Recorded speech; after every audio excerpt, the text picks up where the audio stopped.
మహారాష్ట్రల BJP group, జార్ఖండ్ల Congress group, MP అయిన ప్రియాంక, పబ్లిక్లకు వచ్చిన కవిత, దగ్గర పడ్డ సర్వే. ఓ ఇట్లా మంచి మంచి వార్తలు మస్తున్నాయి. First headlines. మహారాష్ట్రల బీజేపీ, జార్ఖండ్ల కాంగ్రెస్, ఉప ఎన్నికల్లోనూ కమలం జోష్.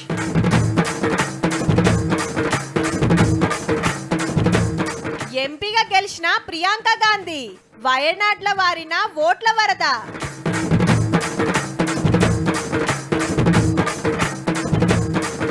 పబ్లిక్లకు వచ్చిన కవితక్క, బీసీ రాగం పట్టిందక్క.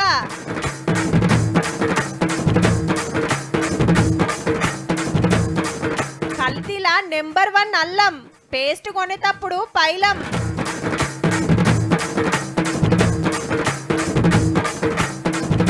ఫిష్ ఫెస్టివల్ కు చంద్రవ్వ.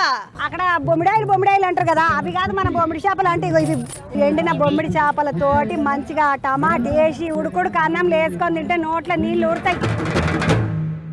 దేశంలో 28 రాష్ట్రాలున్నా మహారాష్ట్రే.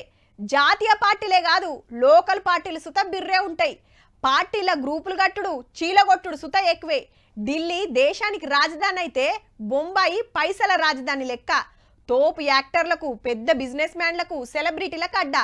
మళ్ళా మరాఠాల రాజకీయమే అలాగుంటది. గంత ముఖ్యమైన మహారాష్ట్రలో అసెంబ్లీ ఎలక్షన్లు పెడితే పబ్లిక్ అంతా కమలం పార్టీకే జేజేలు కొట్టిండ్రు.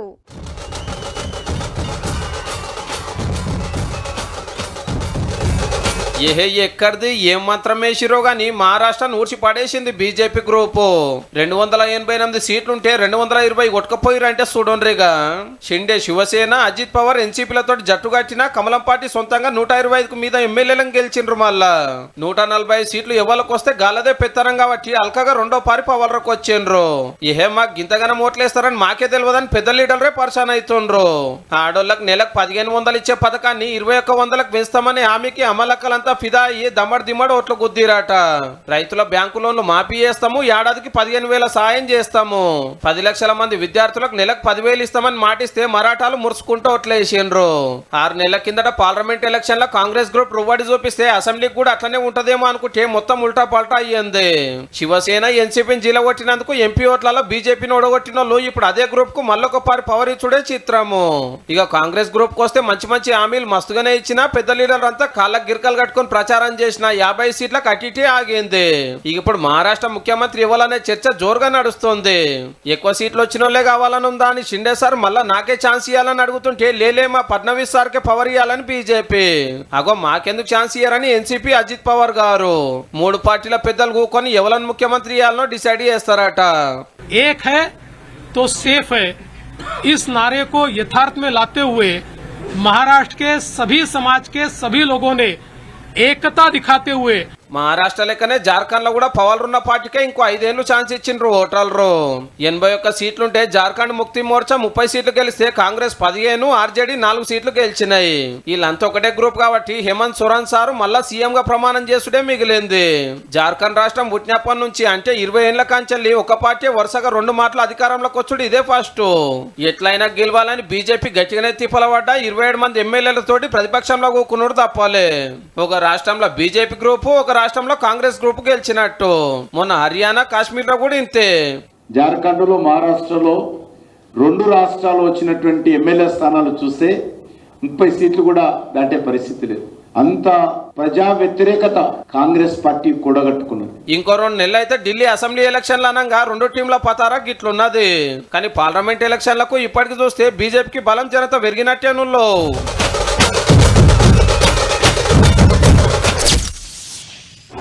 అరే ఏండ్ల కాంచి పార్టీ కోసం కొట్లాడుతుండు. ఒక్క పారన్నా ఎమ్మెల్యే, ఎంపీ అయితే బాగుండే. ఈయనే అసెంబ్లీలు ఉండాల్సిన లీడర్ అబ్బా. గీ మేడం పార్లమెంట్లుంటేనా పబ్లిక్ తరపున మస్తు మాట్లాడు. అబ్బా జర్రంతలా మిస్ అయిందిరా, గెలిస్తే పక్క మంత్రి అయితుండే అని కొందరి గురించి అంటుంటారు. టికెట్ రాకనో పబ్లిక్ ఓటేకనో నషివ్ లేకనో ఏ పదవిలో లేనోళ్ళు అన్నట్టు. ఇప్పుడు గీ ముచ్చట దేనికంటే ఇక ప్రియాంక గాంధీ మేడం కూడా ఎంపీనే. వాయనాడ్లో కాంగ్రెస్ కు ఓట్ల వరద వారుడితోటి మేడం పార్లమెంట్ లో పాదం పెట్టబోతుంది. అది కూడా బంపర్ మెజార్టీ తోటి. 9,52,000 మంది ఏల్ కింగ్ కంటించుకుంటే అందులో 6.5 లక్షల మంది కాంగ్రెస్ పార్టీకే జై కొడితే 4 లక్షల మెజార్టీ తోటి గెలిచింది. పాత రికార్డులు పరంపరం చేసింది. రికార్డు ఎవరిదో కాదు, అన్న రాహుల్ గాంధీ సార్దే. 6 నెలల కిందట 3,64,000 మెజార్టీ తెచ్చుకుంటే చెల్లె అంతకంటే ఎక్కువ సంపాదించింది అన్నట్టు. అప్పుడు ఈడ ఉత్తరప్రదేశ్ రాయ్బరీలో 2 సీట్లకు ఎంపీ అయితే రూల్స్ ప్రకారం ఒక్క కాన్నే ఉండాలి కాబట్టి వాయనాడుకు రాజీనామా పెడితే ఉప ఎన్నిక వచ్చింది. 10-15 ఏళ్ల సంది పార్టీ కోసం కష్టపడుతున్న ప్రియాంక మేడం కూడా పార్లమెంట్ లో ఉంటేనే బాగుంటుందని ఈమెకు టికెట్ ఇచ్చిర్రు పెద్దలు. అంటే అన్న సీట్లకు చెల్లె వచ్చినట్టు. నాకు దీవనార్తి పెట్టినట్టే మా చెల్లెకు పెట్టాలని రాహుల్ సార్ కోరితే సరే అన్నారు వాయనాడు ఓటర్ దేవుళ్ళు. ఇన్నేళ్ళు లోక్సభలో తల్లి కొడుకులు, ఇప్పుడు అన్న చెల్లె. పబ్లిక్ లో ఓట్లాడిన ప్రియాంక మా ఇక పార్లమెంట్ ఎట్లా ఓట్లాడుతుందో చూడాలి.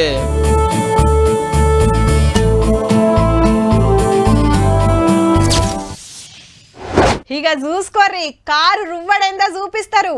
నిలదీసుడు ప్రశ్నించుడే, అవసరమైతే ధర్నాలు లేదంటే దీక్షలు, క్వశ్చన్లు అడుగుడు, పబ్లిక్ తిప్పలు చెప్పుడు తగ్గేదేలే. అవునా, ఫామ్ హౌస్లకి వెళ్ళి కేసీఆర్ సార్ బయటకు వస్తుండా ఏంది అని అడుగుతున్నారా? ఏమో అచ్చనెల వస్తే రావచ్చునట. మరి పార్టీని గంతగనం మురికిచ్చే లీడర్ ఎవరొచ్చిండ్రని మీరేం ఎక్కువ ఆలోచన చేయకుర్రి, మేమే చూపిస్తాం గాని. మొత్తానికి కవితక్క ఇంట్లోకెళ్ళి బయటకు వచ్చింది. హైదరాబాద్ నిమ్స్ దవాఖానలో ట్రీట్మెంట్ తీసుకుంటున్న విద్యార్థిని శైలజన్ మందలిస్తానికి వచ్చింది. ఇవాళ కొమరంభీం జిల్లా వాంకిడి గిరిజన గురుకుల స్కూల్లో కల్తీ తిండి వల్ల సుస్తయింది బుజ్జి. డాక్టర్లతోటి మాట్లాడి మంచి వైద్యం చేయాలని కోరినాక ఇలేకలతోటి మాట్లాడింది. ఈ ప్రభుత్వం వచ్చి 11 నెలలైతే దాదాపుగా నెలకు 3 మంది యావరేజ్గా, ఇప్పటికే 42 మంది బిడ్డలు ప్రభుత్వ పాఠశాలల్లో చదువుతున్నటువంటి వాళ్ళు కేవలం ప్రభుత్వం యొక్క నిర్లక్ష్యంతోని ఫుడ్ పాయిజనింగ్ వల్ల చనిపోవడం జరిగింది. మా బాప ముఖ్యమంత్రి ఉన్నప్పుడు హాస్టళ్లలో చక్కటి బువ్వ పెట్టేది, ఎవ్వలకేం తిప్పలేకుండే అనుకొచ్చింది. ఢిల్లీ మందుదందా కేసులు అరెస్ట్ అయి జైలుకు పోయొచ్చినాక బయట అడుగు పెట్టుడు మాట్లాడు ఇదే తొలుత. 5 నెలలు జైలుండి బెయిల్ మీద వచ్చినాక ఇంట్లో లేకుండా ఫామ్ హౌస్లనే ఉన్నది. ఎవ్వలం కలవలే. ఆఖరికి అక్కకి ఎంతో ఇష్టమైన బతుకమ్మ కూడా ఆడలే ఈ కిత్తకు. 3 నెలల తర్వాత మొన్న ముఖ్యమైన కార్యకర్తలను ఇంటికి పిలుచుకొని జాగృతి మీటింగ్ పెట్టింది. టీఆర్ఎస్ బీఆర్ఎస్ అయినట్టే తెలంగాణ జాగృతిని భారత జాగృతి అని మార్చింది. కానీ ఇప్పుడు కండువాల మీద మళ్ళా తెలంగాణ జాగృతి అనే ఉన్నదుల్లో. పార్టీ పేరు మారుస్తారో లేదో గానీ ఈ పేరు అయితే మార్చిండ్రు. బీసీలకు రిజర్వేషన్లు పెంచాలని బీసీ స్పెషల్ కమిషన్ ను కలుస్తారట చెప్పున్నే. కవితక్క మళ్ళా బీసీ రాగం అందుకుంటున్నట్టే. ఇప్పుడిప్పుడే బయటకు వస్తున్నది కాబట్టి రేపు అక్క పోరాటం ఎట్టుంటుందో చూడాలి.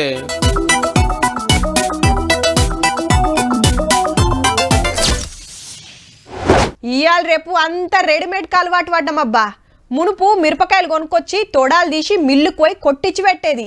ఇప్పుడు కిలో అర్ధ కిలో కారం ప్యాకెట్లు కొంటున్నాం. పసుపు సుత కొమ్ములు తెచ్చి ఇంట్లోనే కొట్టుకునేది. అది సుత పౌడర్ కొనుడేనాయే. ఇక అల్లం ఎల్లిగడ్డ ముచ్చటకొస్తే గంత ఓపిక మాకెక్కడిది అంటారు. గసొంటోళ్ళంతా జర మంచిగా చూడుర్రి గీ ముచ్చట. కల్తీల కింగ్ ఏదంటే అల్లం ఎల్లిగడ్డ పేస్టే. ఈ నడవ తిండిని పరిచబట్టే ఆఫీసర్లు చెకింగ్ లో పోతే టన్నులకు టన్నులే దొరికింది. మళ్ళా తయారు చేసుడు అమ్ముడు మస్తు అల్కటి పని. ముక్కిందో మురిగిందో అల్లం ఎల్లిగడ్డ వేయాలి, ఆలుగడ్డ పొట్టు వడేయాలి, మిక్సీ పట్టాలి, డ్రమ్ములలో నింపాలి, డబ్బాలకు ఎత్తాలి, ప్యాకింగ్ చేయాలి, దుకాణాలకు సప్లై చేయాలి. అక చూడు ఇళ్ళ నడుమ 1 నంబర్ మాల్ ఎట్లా తయారు చేస్తున్నారో. మురికి నీళ్ళనే కడుగుడు, ఆ మురికితోనే పేస్ట్ రుబ్బుడు. హోటళ్లలో బీర్రుగా బిర్యానీలు గుమ్మెటోళ్ళు, సడకుల పక్కన ఫాస్ట్ ఫుడ్ సెంటర్లో తినటోళ్ళు కమ్మగుందని కుమ్మేది గీ అల్లం పేస్ట్ తో తయారు చేసిన వంటలే. అగ్వసగ్వకు వస్తాయి. మరి మార్కెట్ల కిలో అల్లం 200కు తక్కువ జోక్తలేరు. కానీ 5-10 రూపాయలకు కూడా అల్లం పేస్ట్ ప్యాకెట్లు దొరుకుతున్నాయంటే ఎంత చక్కటి తయారు చేసి పెడుతున్నారో చూడురిగా. మార్కెట్ల దీనికి ఉన్న కంపెనీలు బ్రాండ్లు ఇంకా దేనికి ఉన్నాయి. మళ్ళా డిమాండ్ అట్లాంటిది. హోటల్లే కాదు ఇండ్లలో సుత వాడుతున్నారు చాలా మంది. అల్లం ఎల్లిగడ్డ తెచ్చి పొట్టు తీసి మిక్సీలో రుబ్బుకునే తీరువాటం ఎవలకున్నది? దుకాణం పోయినామా 10-20 ఇచ్చి అల్లం డబ్బా పట్టుకొచ్చినవా, చికెన్ లేసి గోలు ఇచ్చినవా, గంతే. అదోటి ఇదోటేసి నూరిన మసాలాలు, మిరపతోడాలు వేసిన కారం, చింతపిక్కలతో చేసిన చాపత్త, డాల్డాతో దేవిన మంచి నూనె. ఇట్లా మన వంటలలో సగలం కల్తీనే. ఒక్క తిండేనా, తాగే నీళ్లు కూడా. ఊర్ల ప్రయాణం పోతప్పుడు నీళ్ల బాటిల్ కొంటారు చాలా మంది. అవి సుత నకిలీ బ్రాండ్లే చాలా మట్టుకు. ఏ నీళ్లు నింపుతున్నారో ఎంత చక్కగా ఫిల్టర్ చేస్తారో తెలియదు. అదనుకు గొంతు తడుపుకోవాలని మనం కొనుక్కుంటున్నాం, గంత చక్కటి నీళ్లు తాగి బీమార్లు తెచ్చుకుంటున్నాం. అంటే ఇంట్లో ఇంట్లోనే వండుకొని తినాలి, ఇంట్లోనే ఎచ్చ మసాలాలు నూరుకోవాలి, ఇంట్లోకెళ్ళో బాటల్లో నీళ్లు పోసుకొని పోవాలి. అంతకు మించి మార్గం లేదుగాక లేదు.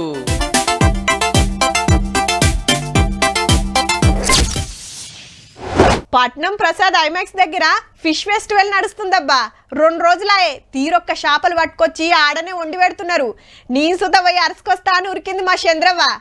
ఏమేమి ఉన్నాయో మొత్తం చూద్దాం గాని రేపటితోటే ఆఖరట.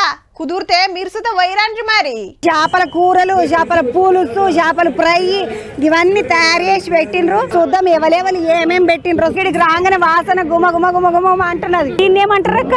ఫింగర్ ఫిష్ కోప్తా, రొయ్య బజ్జీ, రొయ్య fry, fish fry, fish kofta, finger fish. సముద్ర చేపతో పోలిస్తే మన యొక్క తెలంగాణ దొరికేటువంటి చేపలు చాలా టేస్టీగా ఉంటాయి. కొర్రమీను చేప మన తెలంగాణలో ఫేమస్ కదా, అది చాలా బాగుంటుంది. చికెన్ మటన్ కంటే ఇదే తినాలి. అమ్మ ఇప్పుడు ఒక్కొక్క సీకుకు ఒక్కొక్క ధరనా, లేకపోతే 4-5 సీకులు ఒక దాంట్లో పెట్టిస్తారా? 50 రూపాయలకు 6 పీసులు ఇస్తున్నాం మేడం. ఇల్లు ఆరోది లేదమ్మా, చూడండి 5 ఉన్నాయి. చేప పులుసు తెల్ల అన్నము తింటే ఉంటది, ఆహా అనిపిస్తుంది మనసుకు. బొమ్మిడి చేపలు, నెత్తళ్ళు, చందమామలు, పరకలు, ఉప్పు చేప, రొయ్య, గట్టి రొయ్యలు. అవు చాలా రోజులైంది అమ్మ గట్టి రొయ్యలు చూడక. మా సంగరేట్లో చూసిన పేంక మీద మంచిగా అన్న చూడండి గట్టిగా చేపలు వేయించుతున్నాడు. అన్నయ్య ఎట్లా పడుతుంది? ఒక ముక్క ఎట్లా పడుతుంది? 60 రూపాయలు. 60 రూపాయలు ఒక ముక్క పడుతుంది. పెద్దదైతే 100 రూపాయలు. చేపలు తింటుంది. రొయ్యలు ఇష్టమా? నచ్చిన ఎట్లుంది మీ కూర? మంచిగా. ఫ్రాన్స్ బిర్యానీ ముద్దుగా మన హైదరాబాద్ వాళ్ళ కోసం వేడి వేడిగా వండుకొని తీసుకొని వచ్చిండ్రు. చాలా బాగుంది. 150 రూపాయలు. పర్వాలేదా? పర్లేదు. అంతే. తమ్మి ఎట్లున్నావు? జబర్దస్త్. ఎట్లా అనిపిస్తున్నాయి మన వంటలు? ఫిష్ మీద అవగాహన వస్తే వేరేది ఏం తినరు. బాడీకి ఏం కావాలి అన్ని ఫిష్ తింటే మీకు దొరుకుతాయి. చేపలు తింటే మీ ఆరోగ్యానికి కూడా మంచిది. అది ఒకటి గవర్నమెంట్ తరఫు నుంచి ఏంటంటే అవేర్నెస్ చేయాలి. రేట్లు నార్మల్ చాలా బ్రహ్మాండంగా ఉంటుంది, చాలా నార్మల్గానే ఉంటాయి. 150 ప్లేన్ రైస్, చేపల పులుసు 2 ముక్కలు, చాలా బాగుంది టేస్ట్. ఇది తెల్ల చేప, రవ్వు చేప. ఇది తినడం వల్ల హార్ట్స్ ప్రాబ్లమ్స్ రావు. ఎందుకు రావు అంటే ఫిష్ కార్డ్ ఆయిల్ ఏదైతే తయారవుతుందో ఆ ఫ్యాట్ ఇందులో ఉంటుంది. ఇది దీన్ని కట్ చేసుకొని వండి చేసుకోవాలంటే పెద్ద టైం పడుతుంది. అందుకని మ్యాక్సిమం ఇటువంటి పెడితే మాత్రం చాలా చక్కగా వచ్చి తినిపోతారు. ఇది కొంచెం రెగ్యులర్గా ఉండేటట్టు కొంచెం వీళ్ళు కూడా ప్రయత్నం చేస్తే బాగుంటుంది. గతంలో ఏంటంటే స్టాల్స్ పెట్టినప్పుడు మా దగ్గర కొంత అమౌంట్ వసూలు చేశారు. ఈసారి మాత్రం మాకు ఉచితంగా స్టాల్స్ ఇవ్వడం జరిగింది. ప్రత్యేకంగా స్టాల్ పెట్టిరని చెప్పి వాళ్ళు ఎక్సైడింగ్ ఏం తీసుకోరు, రీజనబుల్, ఇంకా బయటికన్నా తక్కువనే ఉంటాయి. ఈ అన్ని చేపల తొక్కులు పెట్టిండ్రు వీళ్ళు. ప్రాన్స్ కదండి, ఇది 100 గ్రామ్స్ 350.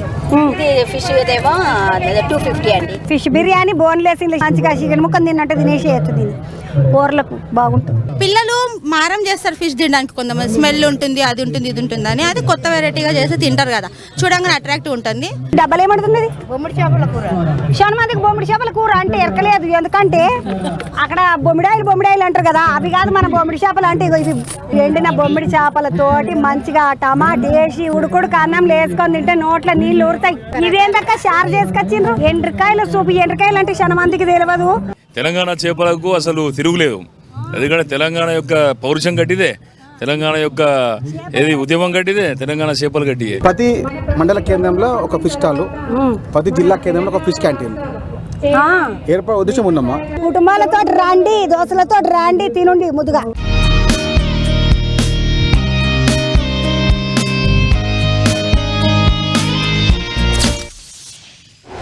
వామ్మో, గన్ని ప్రశ్నలకు జవాబులు చెప్పాలనా?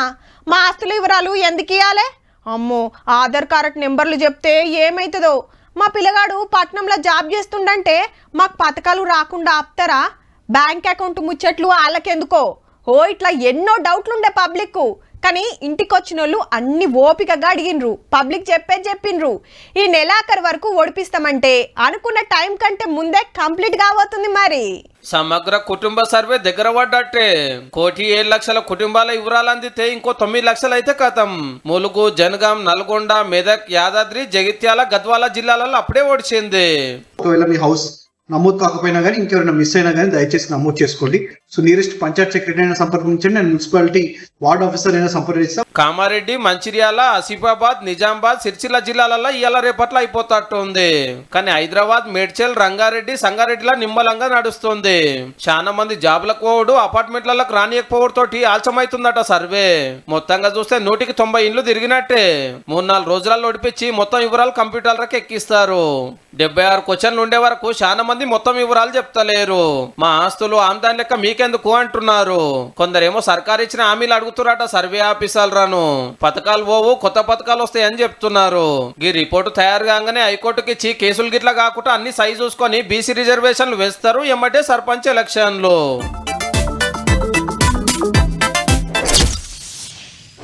ఫీజులు కడుతున్నాం, పోరలు బడికి పోతున్నారు, ఆడికే మా పని అయిపోయింది అనుకుంటే నడుస్తుందా? ఎట్లా చదువుతున్నారో అమ్మ నాయనలు చూసుకోవాలి. దినాం ఆఫీస్కి వచ్చుడు పోవుడు మంచిగానే ఉంది, కానీ అసలు పని చేస్తుండా లేదా అని మీదున్నోళ్ళు అరుచుకుంటేనే కదా పనితనం తెలిసేది. బండిలా పెట్రోల్ పోస్తున్నాం, నడుపుతున్నాం, కానీ మైలేజ్ ఎట్లుందో చెక్కింగ్ చేస్తేనే కదా బయట పడేది. సేమ్ గిది కూడా గసంటు ముచ్చటే. వంటరలకు పోవుడు, బియ్యం ఉప్పు పప్పులు ఎట్లున్నాయో చూసుడు, వండిన వంటలు చెకింగ్ చేసుడు, పిల్లలతో కలిసి ఆడనే తినుడు. నిన్నయాటికెళ్ళి సర్కారీ స్కూళ్ళు హాస్టళ్లలో చెకింగ్ జోరు పెంచిండ్రు కలెక్టర్లు. సర్కారు పంపిస్తున్న సన్న బియ్యమే వండుతున్నారా? కూరగాయలు ఏడికెళ్ళి పట్టుకొస్తున్నారు? ఏ రోజు ఏం పెట్టాలనో మెనూ ప్రకారమే వండుతున్నారా? నూనె ఏం వాడుతున్నారు? ఉడకబెట్టిన గుడ్లు పెడుతున్నారా లేదా? స్టోర్ రూమ్ లో స్టాక్ ఎంత ఉంది, ఎంత వండిండ్రు, సరుకులు ఇంకెన్ని రోజులు వస్తాయి? ఓ ఇట్లా అన్ని పుణుకులాడిండ్రు. ఇవాళ ఒక్కరోజే మంచిగా వండిండ్రా, రోజు ఇట్లనే ఉంటుందా అని పోరలను అడిగి తెలుసుకున్నారు.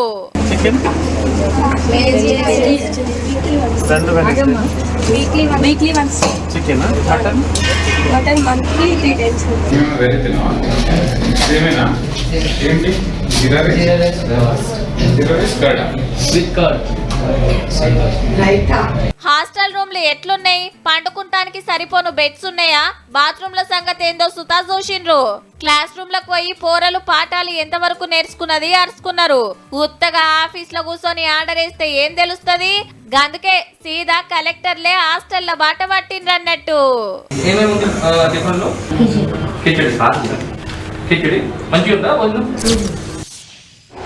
ఇండ్లు ఊడ్చుడు, గుల్లల గల్లలు వలగొట్టుడు, దుక్నాలకు జొర్రుడు, ఏటీఎంలు బ్యాంకులకు సూటు పెట్టుడు, వైన్స్ల షటర్లు గుంజుడు, ఆఖరికి ఓటర్ల తిండి ప్యాకెట్లు కూడా దొంగతనాలు చేస్తున్నారు. పో ఏటియేసి పర్తలు పడ్డదే లెక్క. మరి తొవ్వెంట పోతుంటే షైన్లు గుంజేటోళ్ళు కొందరు, జేబులా ఫోన్లు కొట్టేసేటోళ్ళు ఇంకొందరు, బయట పెట్టిన బండ్లు ఎత్తుకోబోయేటోళ్ళు ఇంకొందరు. ఇక గీళ్ళ కథ ఏందంటే, మెకానిక్ దుకాణానికి రిపేర్ కొచ్చినాయి గాదుల్లో మంచిగా నడిపేటియే దొంగలు కొట్టేస్తే పోలీసులు పట్టుకొచ్చి స్టేషన్లో పెట్టిండ్రు. మైబాద్ జిల్లా చుట్టుముట్టు ఊర్లల్లా బావుల దగ్గరుండే మోటార్లకు సూటి పెట్టిండ్రు 6 పనిమంతులు. ఎవ్వలేని టైంలా బాయికాడికి పోవుడు, ఎత్తుకొచ్చుడు. 4 నెలల సంధి 18 కొట్టేసిండ్రట. మరి పొలానికి నీళ్లు పెట్టాలంటే మోటార్ లేనిది నడవదాయే. అరే ఈ దొంగలకి ఏం దొరకనట్టు మా మీద పడ్డరేందని చిన్న రంది కాదు రైతులది. కొందరు స్టేషన్ల కంప్లైంట్ చేస్తే పునుకులు అడి పట్టేసిండ్రు. పొద్దుగాల ఇవన్నీ ఒక ఆటోలు వేసుకొని పోతుంటే దొరకబట్టిండ్రు. అయినా గివ్వేం చేసుకుంటారు అంటారా? లోపటుండే కాపర్ వైర్ తీసి అమ్ముకుంటారు. మార్కెట్లా మంచి డిమాండ్. మరి ఏడికెళ్ళి మోపైండ్రా నాయన, రైతులను ఇట్లా కూడా ఆగం చేయబట్టిరి. చూసిండ్రు కదా. ఇక ఇవుళ్ళ ఇయాల్టి తీన్మార్ ముచ్చట్లు ఉంటామల్లా. నమస్తే.